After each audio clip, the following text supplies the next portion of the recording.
All right, guys. Welcome back to Last Two Braincells, the podcast where none of our frontal lobes are developed, which makes us all hip enough to talk about all things pop culture. I'm your co-host, Jordan Suisala. Your other co-host, Ricky Montejo. And we have our triple threat who keeps us in check, my little sister. Oh, it's Malili Tamari. Sorry, I didn't know. I thought you were introducing for me. Malili That was your Tamari introduction. Suisala. I say my little sister, and then you say your name. Okay, That's how Malili intro- Tamari Suisala. Okay, great. Okay, well, we took a little bit of a hiatus. I live with you, so I know how you've been, but Actually, no, I haven't seen Jordan in very, very long. Like a month, right? Yeah, I Yeah. actually low-key don't even remember the last time I talked to Jordan. So I actually haven't seen Jordan in a long time. So the same time you've probably seen Jordan is probably the same time I've seen Jordan. Right. look, guys, I've been really busy, actually, because I have been editing a documentary. Actually, thank you so much for the plug. If you go on the Experience website, under features, there is a project called Define American, in which we've been working on profiles about the immigration experience on campus, as well as a documentary to accompany it. So the reason why you haven't saw me, thank you very much, little sister, is because I have been directing, editing, and producing a documentary. So if you guys want to go check that out, Ricky did the audio. Mario's my moral support. Wow. Very true. So how have you been? How's it been going since the last time I saw you? That's such a funny story, actually. Junior year sucks. Aww. Don't ever, if you have the opportunity to relive it. Whoa, I stuttered. If you have the opportunity to relive junior year, I would suggest you don't. Worst year ever. And my sophomore year was really bad. We could have told you that. Yeah. But it's not even academically. Just socially. yeah. So Damn. Felt. Junior year actually is notorious for being the year that sucks the most. So welcome. You're right on track, actually. Yep. So congratulations. You're on the path. yay. How have you been, Ricky? Moving on. Moving on. Just Which is crazy. Just kidding. Poor Mari. We'll get there. We'll get there. Because guess what? When you get older, it's only going to get worse, and we'll get to why. Oh, yippee-ki-yay. Go, Ricky. What How's was it going? that? What was that? Anyways, I actually have seen you sporadically within that month, just because transferring all your files, making sure you have what you wanted and needed. Thank you very much, by the way, for your help. It's good. You're welcome. The last 2 weeks, we've been trying to figure out a date to actually do this. Because Missy over here went Mrs. Worldwide for a second and traveled. I went to Kansas. What can I say? I wanted to see the corn. The corn. The corn? There's corn out here. Yeah. Well, yeah, but I got to see like a real, guys, I seen a big red barn and I sat in a pit of corn. So I actually had fun in Kansas. And you know what? I needed a break. I needed just a short little break. So sorry for dodging you. I've actually been dodging a lot of Ricky's texts. He's like, when can we record? When can we record? And I just haven't responded. Yeah. That's terrible. It'd be I'm like so 4 sorry, days. Ricky. It'd be 4 days. Ricky, I would never do that. If I was in Jordan's position, I would never do that. You know why we're actually here today is because I accidentally ran into him on Wednesday. I didn't know you were in the music room when I was doing a story for the Experience. You know I'm always in there. I know, but I just didn't think that you would be in there that time. And I ran into him and he was like, so when are we recording? So that's why we're here today. No, I asked you, oh, so is we good? Are we recording this Friday? And you're like, oh, yeah. Because you never confirmed with me. Yeah, I've been dodging him. Anyway, so we're here now. Yeah, it's all good. So we're here today to Continue the journey. It's been a while, guys. I'm glad we're back. And you know what? New location. I actually like this one a lot better. I feel closer to you guys. I do. I'm so happy you feel that way. I hate you guys. Actually, it has been a while. I dyed my hair. It's now a copper. It looks good. Yeah. No, it's not copper. Okay, what is it? It's like brown. Okay. No, it's not brown. It's like, what's the like a penny. Think of like a penny. A penny is copper. Penny is copper. Yeah. A penny Yeah. is copper. Yeah. Whoa. Are you talking Anyway. about like a dirty penny or like a clean penny? Because there's different. It's like in between a dirty and clean penny, like maybe a penny from like 2014. Anyway, I dyed my hair. Nah, it's like a 2008. Yeah, 2008. You know, they don't care, but I dyed my hair. I think it looks great. Thanks, Yeah, it Jordan. looks awesome. Looks great. Yeah. Thanks. Very much appreciated. Hold on, I'm just saying this would be a lot easier with a mouse. I'm trying to know, talk I'm and do this at the sorry. same time. I'm Do you want a sorry. mouse? Okay, we should Pupusas, get back on yes. track. Okay, you're right. What are we talking about, Jordan? All right, What all are we right. talking So about? actually, when Ricky and I decided to start this podcast, we wanted to make it very lighthearted and talk a lot about, just fun pop culture stuff. However, in light of recent events, we saw it fit to, talk about the elephant in the room, which is the election. This is an opinion-based podcast published under the Experience. However, our opinions don't necessarily follow the opinions of the Experience. This isn't an editorial. This is Ricky Montejo's opinion, Jordan Suisala's opinion, and Malili Tamari Suisala's opinion. So we just thought we'd just talk about what happened on Tuesday and Wednesday. So as we all know, Donald Trump was reelected as the 47th president? Was it- 48th? Wasn't it 46? No, 47. He's 47 now because he was 45. Then Joe Biden's 46. He's 47. Oh, yeah. If you're reelected twice, not back to back, do you add another year to the president? Because you know how you guys are saying it's the 47th president? Mm-hmm. Do you add another year? No, because he was a president before, right? Okay, so Yeah. okay. Well, he was the 45th. Now he's the 47th. Yeah. But do you count him as the 47th? Because Yeah. he was okay. Yeah, you would count him as a 47th. Okay. Opinion-based podcast. It was a very sad day for me when I found out. If you guys want to share your stories about where you found out, how you found out. Ricky, do you want to go first? Let's see if I can recall. Grandpa memory. It's a weird time because Tuesday is when my cousin arrived to my house. And I wasn't paying attention too much to the election.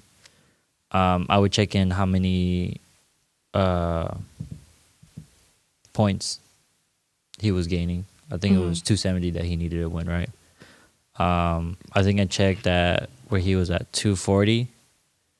And Kamala was like, what, 219? Something like that. That was like at night. I was at home.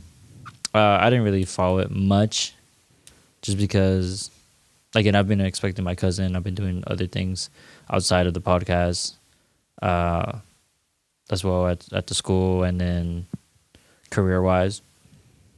But I know that you guys have a lot to teach me for this episode for surely. I have seen some reactions following the day he was elected, so Wednesday, and it's wild. That's all I'm gonna say because that's all the information I've gathered so far. Mm-hmm. Yeah, I don't know where to follow up from there. Yeah.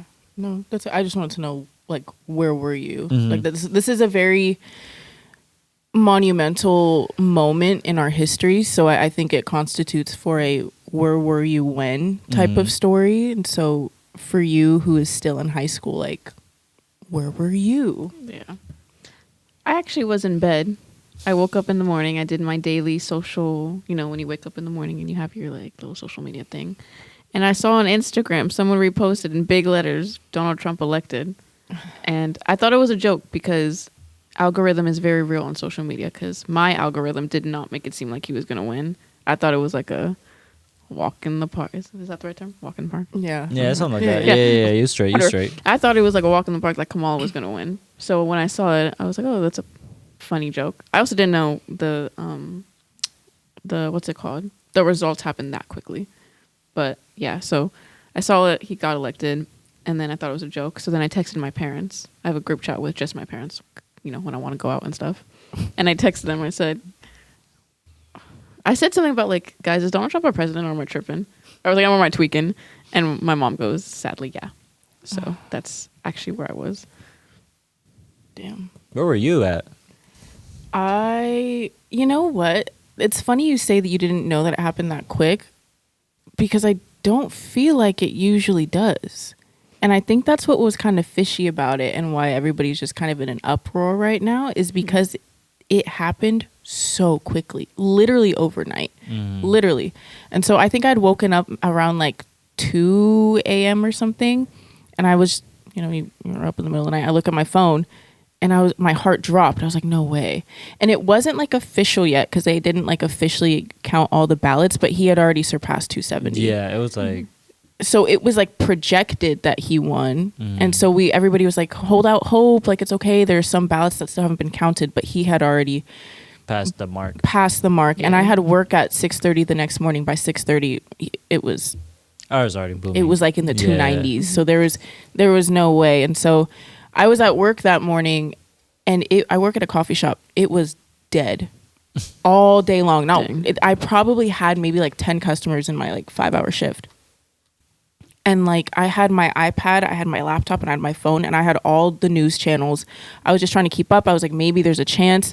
Right. And like literally, if my boss were to look at the cameras that day, you just see me like holding my head, pacing around, crashing out. Like I was like, there's no way. Right. There's no way. I was freaking out. And so that's where I was. That's what I was doing when I found out. Have you guys noticed anything different like on social media? I've just seen a bunch of people just posting either crazy opinions or I don't know. What have you guys noticed? I've noticed definitely people's reaction of him winning. I've seen like maybe 2 or 3. I did see a map of all the states who voted. Bruh, the entirety of like most of the southern states are all red. Which is crazy. Which was expected, honestly.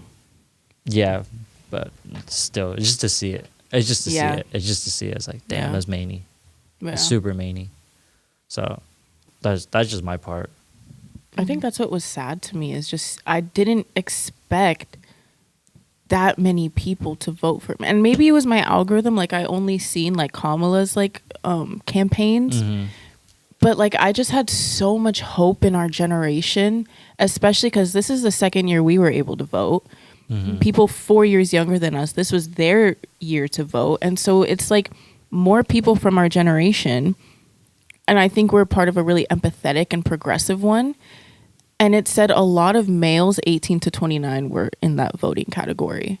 And I was like, that's crazy. That's us. Yeah. That's literally our generation. That's our coworkers. That's our classmates. That's people we talk to every day. And it's just so crazy.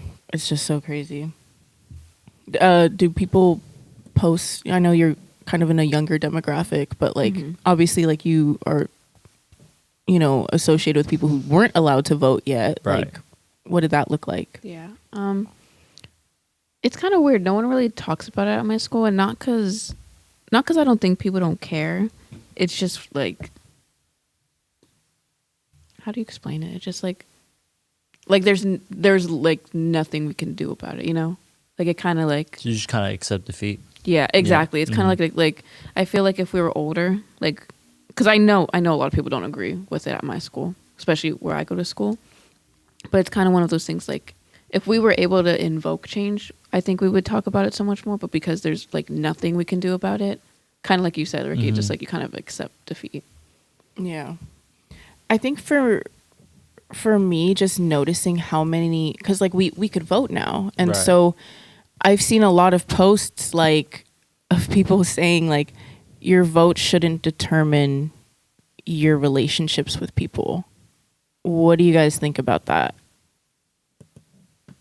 I mean, I've heard that statement before in different contexts as well.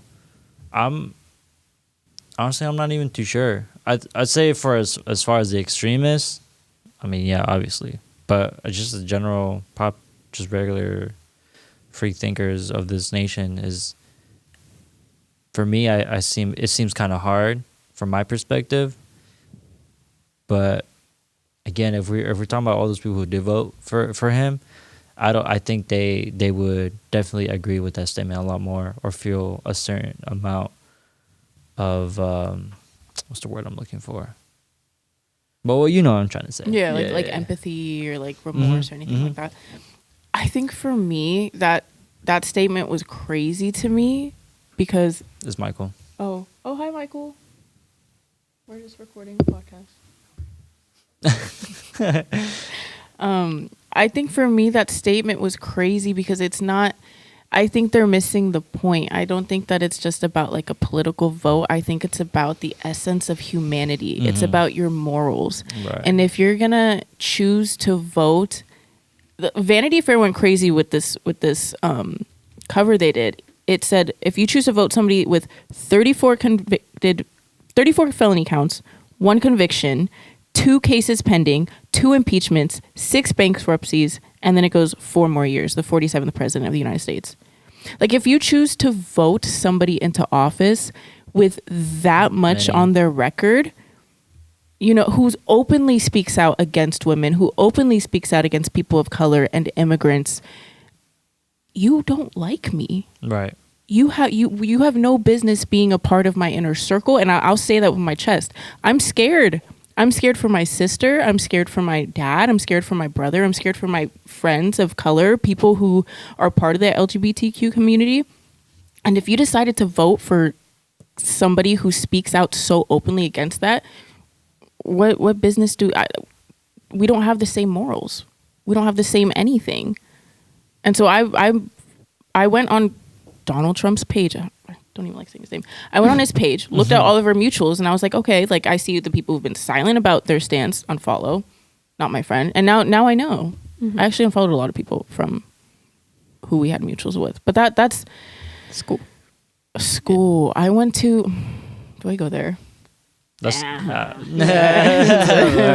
won't go there. We won't go what high school I went to. But a lot of people were from the high school that I went to, and it's just when people were posting that statement, like, should your relationship, you know, be affected by who you voted for? I knew exactly who you voted for. Yeah. You just saying that statement told me exactly who you just voted for. So right. I don't know. For me, it's a vote on morality, not just a vote for any sort of policy or candidacy. And even his policies are ridiculous. Yeah. No, I agree with that too. I think people are making it so like it's not just like what's your favorite color? Like, oh, you like vanilla, I like chocolate. We could like agree to disagree. Like it's so much more than that. And I think if you are openly wanting someone who stands for such like vile like opinions and you're telling me like, oh, well, who I vote for shouldn't matter, even though I can't vote, but even just people I know who support, if you're telling me that like, oh, it shouldn't matter, kind of like what you said, it's like you don't stand for anything that I am. You know, I'm a woman, I'm a person of color, and you're not even supporting, but especially like the extremists, you're supporting, and some supporters are weird, almost worshiping someone who is full of like hate, you know? And then not to go there, but then I hate the people who bring religion into it and like are talking about religions. Like you worship someone with so much love, like God, or even any religion, you are worshiping someone who has so much love in their heart for everyone, but then you want someone in office who has visibly said who they've hated, and like that's who you want. So kind of like you said, it's like it's not just simple like, oh, you like vanilla, I like chocolate. It's like, no, those are my rights as like a person. Yeah, you're literally voting against our rights. And not only that, I feel like one of his policies that he's trying to like, that's part of like his Project 2025 when he gets into office. Yeah. One of his policies is to defund the Department of Education. And for one thing, as women of color, or even as people of color sitting at this table, education is all we have. What we can learn from the books is all we have. And you're trying to rewrite history. Have you guys seen the list of books that are being banned? Yeah. I haven't seen the list, but I've heard there's a long list of them. Well, we actually saw, I don't know which ones it are, but it was briefly mentioned in my AP Lane class with like just how they're banning certain books. I don't know what state it is in, but I know one state is like banning like Little Red Riding Hood I know that's a book there. Now that might have nothing to do with like policy, but the point is they're banning books. And if you're okay with banning something simple like Little Red Riding Hood, a classic, I can only imagine books that, you know, go deeper into like things that they don't want you to see. I think that books is just freedom of speech in general. And so the books like, did you read To Kill a Mockingbird in high school? I know that was one of the, yes. I think that was like a freshman book. It's that on your curriculum or did they take that out? I was going to say, you know, what's crazy is that I'm in AP language. So you would think I'm going to read To Kill a Mockingbird or read, actually, isn't that you're supposed to read that your freshman/sophomore year? Freshman. Yeah, we read it freshman year. Yeah. So, well, for two reasons. Ever since COVID happened, education went down for students. Yeah. So they don't think like students are eligible to read Kill a Mockingbird freshman year. But you would think me as a junior in AP language, we would get to reading it, but there's no talk about it. And I don't even think I'm going to read it in high school. There ain't no hint of it? Yeah. Wow. We haven't said anything about we're going to read in the future. Like, no. Like you should read it on your own. I have it at the house. But like basically in the book, a black man is wrongfully convicted, and it really challenges the system, and it shows like how, you know how like in court the jury is supposed to be people of like your peers. There was no peers in there. And it challenges the system, and it challenges the courts, and it challenges just everything this country stands for. And books like that are being banned because it's just like, maybe they shouldn't know that the system is rigged. Right. And it's not only that; it's books like Animal Farm where there's like an uprising against the government. It's books like The Handmaid's Tale, which talks about like women's rights and like standing up for women's rights, stuff like that. And so, I think for me, one thing that I do want to, I guess a call to action is we have very limited time before he starts actually like actively changing legislature and putting policies into place. We have to educate ourselves. We have to do the extra work into finding these books, these you know, different curriculums that we grew up with, or even stuff that we didn't grow up with that they changed by the time we got into school, and do the work and learn and teach each other and build community, because we don't have that much time. We don't. As people of color sitting here at this table, you as a woman of color, you know? I think that's just my... I was going to say, you made a good point. I didn't realize that you said books are freedom of speech. Like, I realized that there's no limit to books. You can write however you want. You can say whatever you want in books. Like, you could literally say the most wildest things in books. And like you said, like, it's a freedom of speech. And not to sound like weird or anything, but I like to ban books that have such a deeper purpose, but you're going to like keep smut out, you know? Like, you're going to keep smut as a learning, no, not as learning. You're going to keep smut as a book genre, but you're going to get rid of serious topics, you know? Does that make sense? Yeah. It just, I don't know. Like actual educational topics. Yeah. That's my take on it. That's my opinion. I don't like it. I was very scared, to say the least, not only just for my rights, but also just for the people I love. Like, we're heading into a really, really detrimental part in history, and I think that we just need to be prepared and come together as a community and learn as much as we can before everything. Yeah. America is not good, guys. Like, no, it's not good at all. Newsflash. Which, very dark history. Yeah. It's terrible. Which is why I want to keep stressing the importance of education. Educate yourself. Read books. And if you don't want to read books, that's fine. I don't like reading sometimes too. Read the key points of it at least. And actually learn YouTube. Learn about the history that they're not teaching you in schools. Do the extra work. You know, we had a moment the other day where we were just like in tears as women of color, like learning about where our country is going. Wipe your tears, roll up your sleeves, get to work, educate yourself, because we're running out of time. Yeah, definitely. With that being said, sorry, do you have a last point? Yeah. Go ahead. Like you said, if you don't like books, don't read books. Or you don't have to read the books. Watch YouTube. And if you're in my grade, at least read the key terms. You don't have to read the whole thing. At least read the key terms. When I take notes in history, I'm not gonna lie, I can't read the whole thing because it's a lot. I started reading the key terms. Well, number one, those are going to help you on the test because key terms, that's what your test is based on. Just key terms, number one. Are you in world history? I'm in world history. So, Mr. Kingston. Yeah. Anyway, the point is, first of all, read your key terms because those are what your teachers make your test on. Just the key terms, number one. And number two, those give you a lot of information. And those are just key terms. Those are the easiest things to read in the book. So at least those. Yeah. Well, with that being said, those are our opinions. Please take it with a grain of salt or don't. Follow our call to actions because it'll actually help and get us to where we need to be as a community. Regardless, those are our opinions. Take it with a grain of salt. We're just running on our last 2 brain cells. Thanks for listening. Great.